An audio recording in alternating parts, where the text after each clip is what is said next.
Hey, welcome to today's video. In today's video, I'm going to help you hopefully overcome three things that I think are probably blocking you from experiencing success, fulfillment, happiness, joy. And the three things are comparison, judgment, and learning how to forgive yourself. So let's start with comparison. And we've all heard the quotes that comparison is the theft of joy. I think Theodore Roosevelt said that. And we hear these quotes and we understand that we're not supposed to compare ourselves to others, but we constantly find ourselves doing so. We constantly find ourselves looking at our friends and people that are similar in age to us, and then getting upset that we are not as far along as they are. So I think one thing that came to me recently that could help you overcome comparison is this with a simple recontextualization. Instead of looking at somebody that is more successful than you and think, oh my God, that person's so much further ahead than I am. Just use a simple recontextualization where you can say, oh my God, look at what is actually possible for me to achieve. Part of letting go of comparison is having acceptance for where you're at and understanding that you're exactly where you need to be on this path. But I know that usually offers no relief for people. People don't have acceptance for where they're at. They want to see themselves and further along. And when you start looking into the future and start thinking about all the things that you should be doing or all the things that you could be doing, this creates anxiety, right? So when we learn to connect to the present moment, we can let go of all that anxiety. But a good tool, I guess, to help us let go of that projecting into the future is to understand this one simple thing. If someone else was able to achieve that, even though they might have been able to achieve it before we did, that is just proof to us that it is possible to do so. And if we just show up every single day and we put the work in, we stop focusing on the end goal and just put the work in, eventually we're going to get to where that person is as well. So if you want to, if you're renovating a house, this is one I always use. I know because I went through this experience on my own. I was renovating my house and every day I would show up and I had this grand plan in my mind, what I wanted to get done that day. And then I would only get done like a quarter of it. And that created a ton of disappointment. And it created overwhelm when I looked at the entire project and how much work had to be done. And eventually I had this realization that I could just show up and do my best every single day. If I showed up and did my best every single day, the project would get done. And this is the exact same thing that you can use when you look at comparison.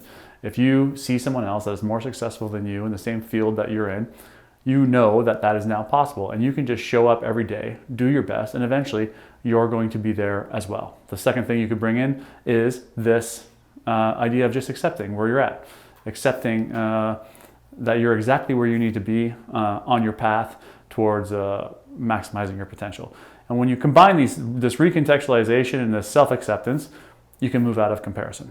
So that's getting out of comparison. The second thing is self-judgment. And this is a big one that we are extremely hard on ourselves. And this is going to lead into self-forgiveness. But one great tool that you can start implementing today to become free of judging yourself is stop judging other people. Okay? And I know what you're saying is like, oh yeah, stop judging others. Yeah, I don't judge people that much.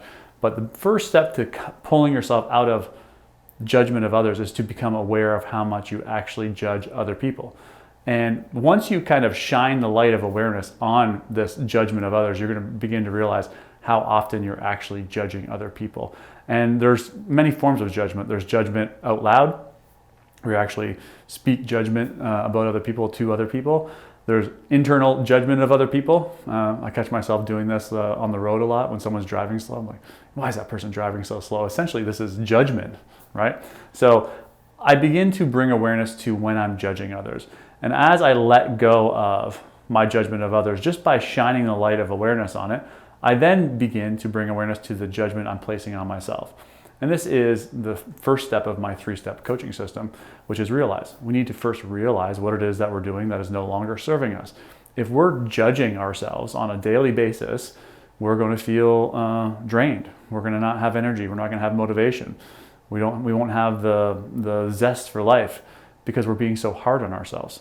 So when you shine the light of awareness on this being hard on ourselves, we then begin to take back our power. And just with the awareness alone, we move into the letting go phase, which is the second step of my coaching system, which is release. We learn how to let go of something for good.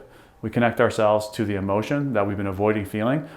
how self-judgment is keeping us trapped in that emotion. Once we break free from the emotion, we can also break free from the self-judgment using the letting go process. And the third thing we do, the third step in my coaching system, is release, which is then we begin to realign with our true selves, who we truly are before we began judging ourselves.